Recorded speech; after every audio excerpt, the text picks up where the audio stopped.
It's about midnight, and I think I'm ready for another scroll.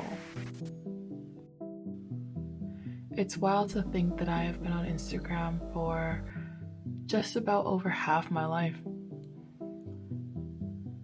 I remember when the icon used to be, well, it looked like a camera, the brown icon, and the things we used to post when we were younger are just so silly to look back on. I think the majority of the photos I posted were selfies and just dumb photos and photos that I took throughout the day. I definitely posted a lot more pictures of leaves and sunsets than I think an average person would. I think back to those moments and I feel like I had honest joy from posting those things. And now looking at the app, it looks completely different.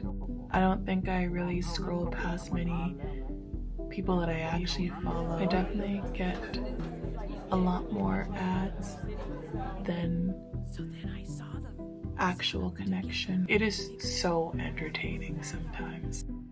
I start off scrolling for about 3 minutes and that turns to 10 and that turns to 30 and then it's an hour and I don't know what I've watched.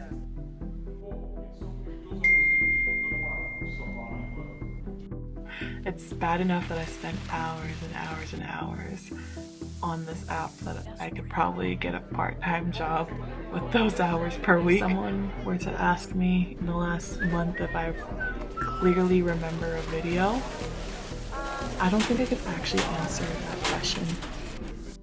They all just kind of melt together.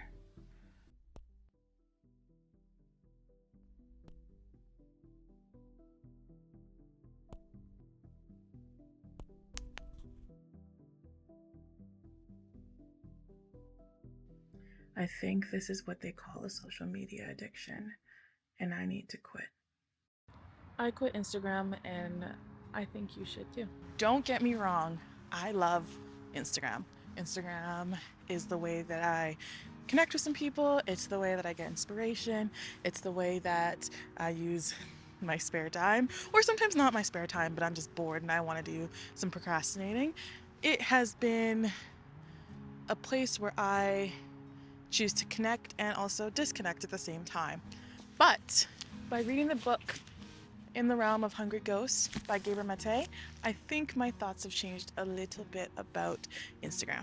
So when I first got the book, my intention was to read this book to learn more about addictions and to relate to my patients more. See, I work in the hospital and we see addiction every single day. Usually what I see though is in relation to narcotic usage, methamphetamines, alcohol abuse, gambling addictions, which lead to such a high level of stress that they end up getting sick. I never really think about addiction in any other sense. So when my friend offered me this book, who's also a nurse, I was like, great, I can learn more about addiction that's not from our usual lens of learning it in classrooms, but more of reading stories, understanding a bit better, because unfortunately when patients are in the hospital having the worst of their days, I don't really think it's appropriate for me to be asking, so why are you addicted? It's none of my business. A good quote that started off the book that I really resonated with: our difficulty or inability to perceive the experience of others is all the more pronounced the more distant these experiences from ours in time, space, and quality. So that quote is from Auschwitz survivor Primo Levi. This book is written by an Auschwitz survivor. He was an infant, but he lost quite a bit of family to the Holocaust. Although this quote is about something that is of great magnitude, I think it relates to everyday things as well. So for me, it's about someone that I see who's on meth. I've never tried meth. I really don't know what's going on in their head except their objective physiological responses that we are supposed to treat and manage. But when it comes to more of the emotional sense of how they got to the point where they were at, how they handle life with the use of these drugs, I really do have minimal understanding of where that comes from. Environmental cues associated with drug use, paraphernalia, people, places, and situations are all powerful triggers for repeated use and for relapse because they themselves trigger dopamine release. For $1 a tablet, they can get an artificial hit of benzodiazepines their own brains can't supply. Their need for tranquilizers says much about their infancy and early childhood. So why am I doing this? Like I mentioned, I feel like I have an insane social media addiction. My screen time hours prove that I am definitely on there more than I should be. So time to make a change. So my relationship with social media started when I was 12. I remember before that, I was so jealous of people that had Friendster accounts or had MySpace accounts. They looked so cool. But then I got an iPod and I was able to download the app, and it started from there. I would be posting photos of myself, photos of my friends, just whatever looked like I could take a photo of, I took it. Pictures of food, pictures of mountains, pictures of the road. If it looked pretty, I was taking a photo of it. And then it blossomed from there. I went from Instagram and then gained Snapchat, then gained Facebook. And then there was also those tiny little medias in between that would blow up in a year and then would be gone the next year. And then 2020 got TikTok. I was riding a high of social media. The likes, the rush of dopamine when you post something. I was learning a lot of stuff from it in terms of things that go on around the world, specifically in 2020, the Black Lives Matter movement, learning things about my career as a nurse, seeing people go through nursing school, pass their NCLEX, and what they do in their career afterwards. Learned more about organization from people like Ali Abdaal and how he used to write notes. Was a haven for me when it came to entertainment. I was learning, I was laughing, I was crying, I was getting motivated. It had it all. Spoken like a true addict right there, Lydia. At least Snapchat. It definitely felt like I was being inundated with so many ads that I really wasn't seeing many people's stories. So then I think in 2017 or 2018, I deleted Snapchat. Never looked back since. That was quite simple. And then in the TikTok era of 2020, isolation, me and my roommates were making TikTok videos. What a blessing that is that that was our issue. I used to watch a lot of long form media, between 10, 20, 30, 40 minutes worth of YouTube videos or just other types of videos. When I got really into TikTok, I was watching videos that were 3, 5, 10, 60 seconds long. And wow. I remember looking at my hours from TikTok when I first got the app. I went from a screen time of maybe like 6 hours a day to 17 hours a day for a solid week. That's a level of obsession I've experienced nowhere else. And that week, I really can't tell you what I did, what I ate, what happened in the world. Nothing. I was engrossed in these media clips. And yeah. And I stayed on TikTok for about 2 years. At first, I was posting quite a bit. And then I just became a viewer, not a participator. And wow, I still was wasting so much time on that app. I believe I deleted it in 2023. And thank goodness. I was spending so much time on that app. So maybe I've gained maybe a couple months of my life back. And then Facebook, I had it deleted for a little bit and then I got it back. And now with this, I'm definitely deleting it again. But Instagram, I don't know about y'all. It's a really weird relationship. It's like a toxic ex I can't break up with. I deleted Instagram for the first time, I believe, in 2023 as well. And then 3 months later, I got it back. I feel like that meme where a post dramatically on Instagram saying, I'm going off the app. If you want to contact me, those who know me well have my phone number. So damn dramatic. And then 2 months later, I'm sneaking back. Maybe I posted something, I don't really remember. And then I believe I deleted it again for 6 months. And then I deleted it again for maybe just under a year. And now I've had it back for about 4 or 5 months. And I don't know why. This app is not good. And I think the more I delete and then get back on it, the more toxic elements the app gains or I just notice. Starting with the amount of ads, I don't think I see many of the people who I follow's actual photos and video. The types of things that are on there, especially with the addition of reels, I can't get enough. So there you have it. I have quite a long history with social media, and I've found ways to get rid of the social media that isn't serving me. The one social media habit I can't seem to kick, and kick for good, is Instagram. So I've admitted that I have a problem. So now I need some solutions. So first things first, I deleted the app. My plan is to go back in and delete my actual account so I have less of a need to try to log back in again. Second thing is delete everything else.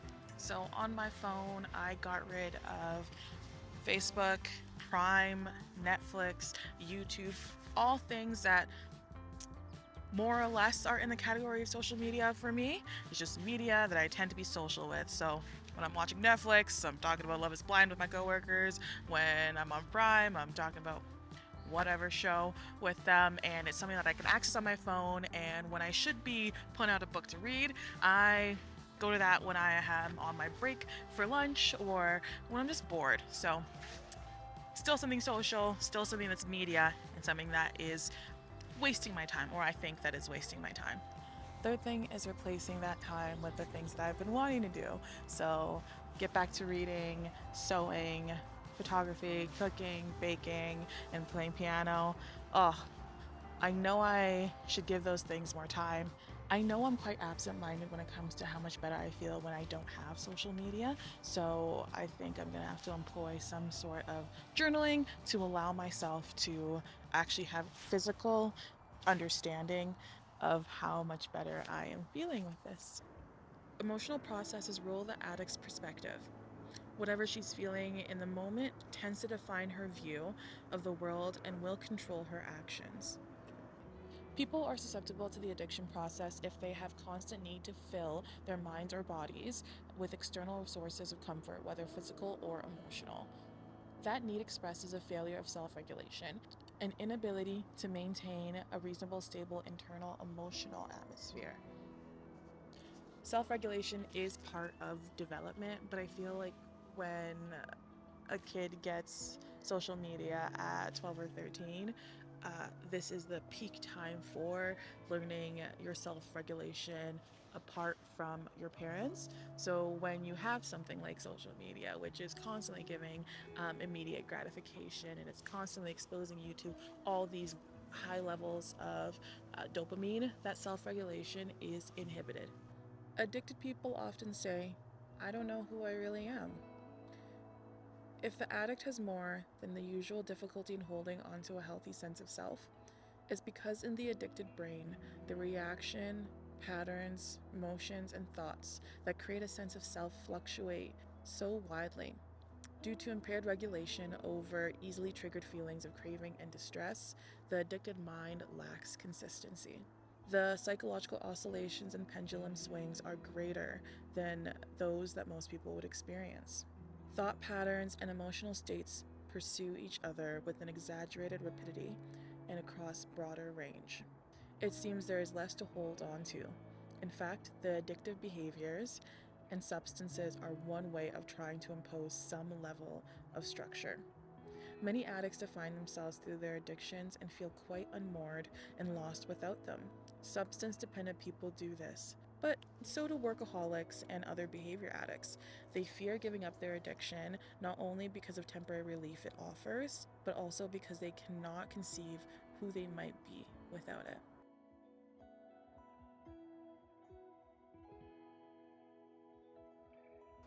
I think this is such an important quote because I do find in times of stress or in times of anxiety, I definitely turn to social media.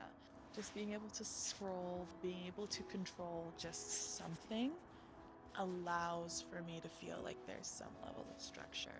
The advice aspect of the book that I am going to be following in particular is this method created in UCLA by Dr. Schwartz. It's called the 4-step method, but Dr. Gabor adds his own 5th step.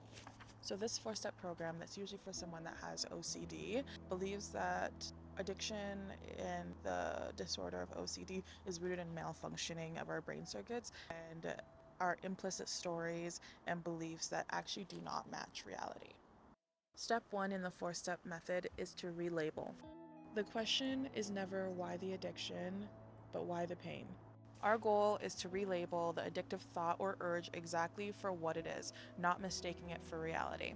Human beings want not only to survive, but also to live.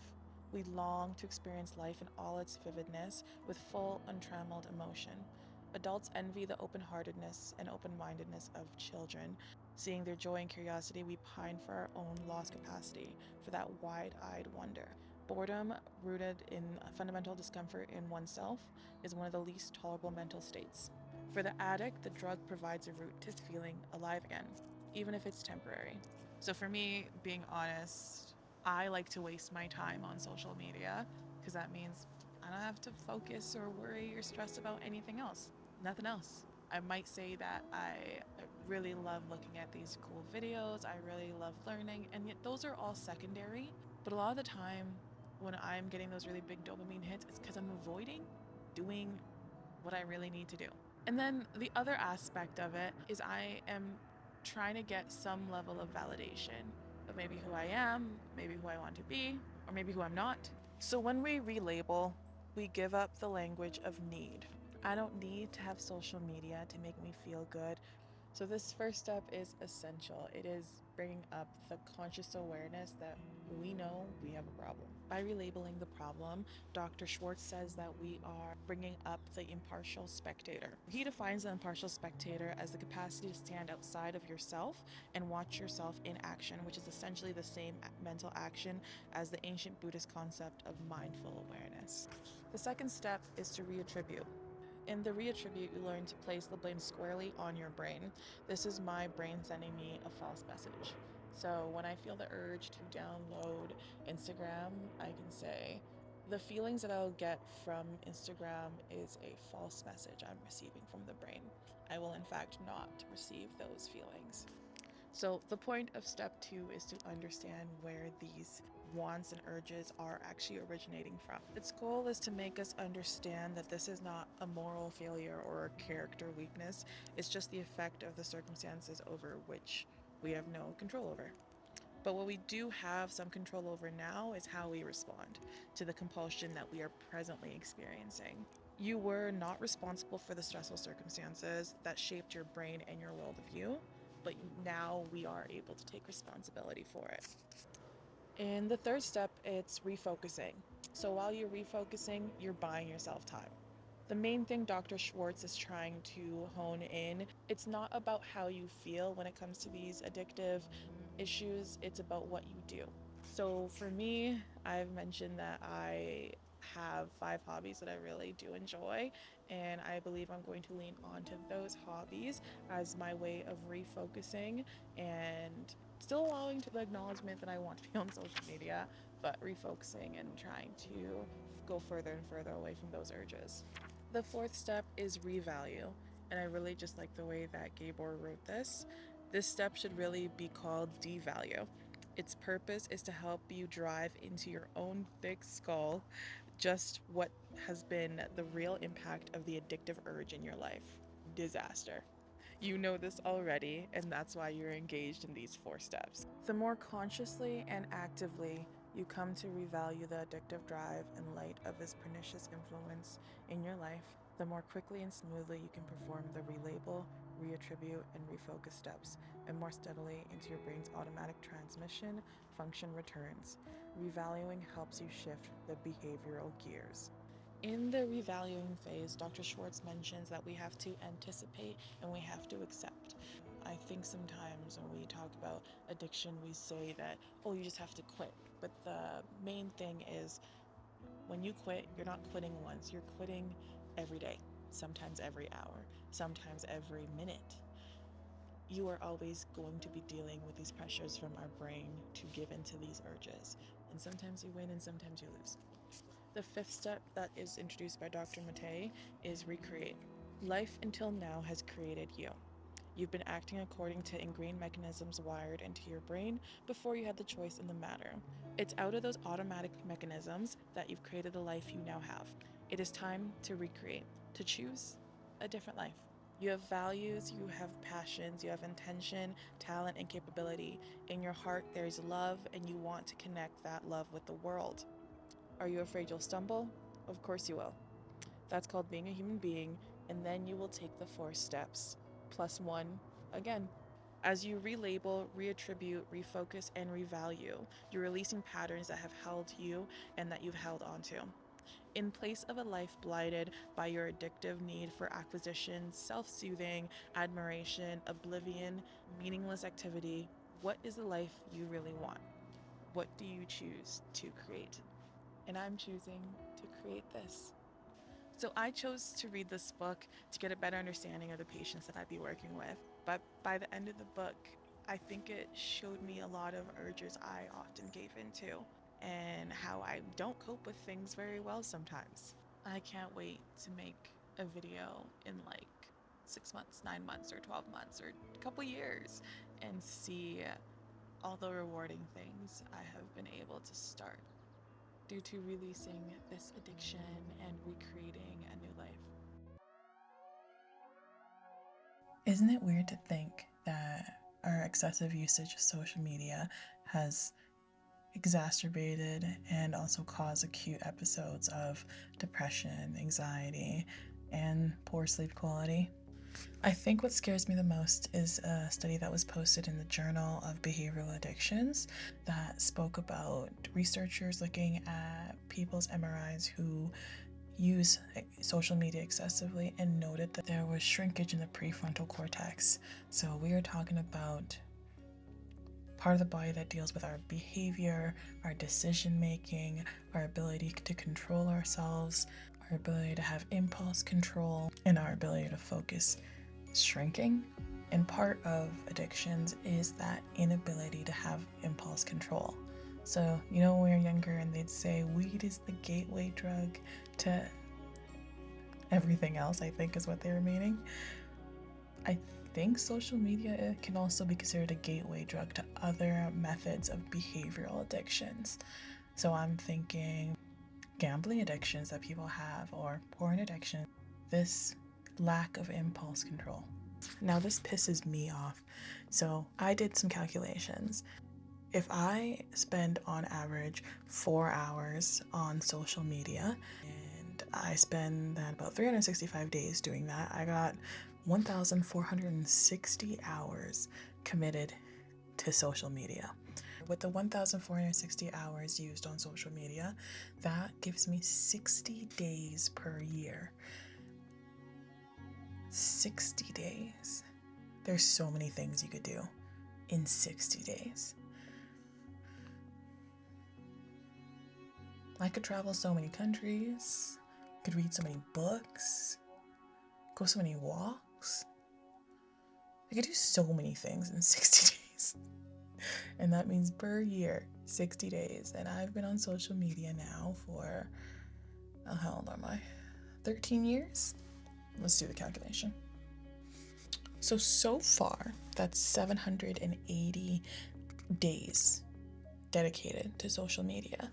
And that, in just that short amount of time, that's 2 years of my life so far. I've just spent scrolling. I'd be halfway through another degree. What the hell? This is some upsetting news.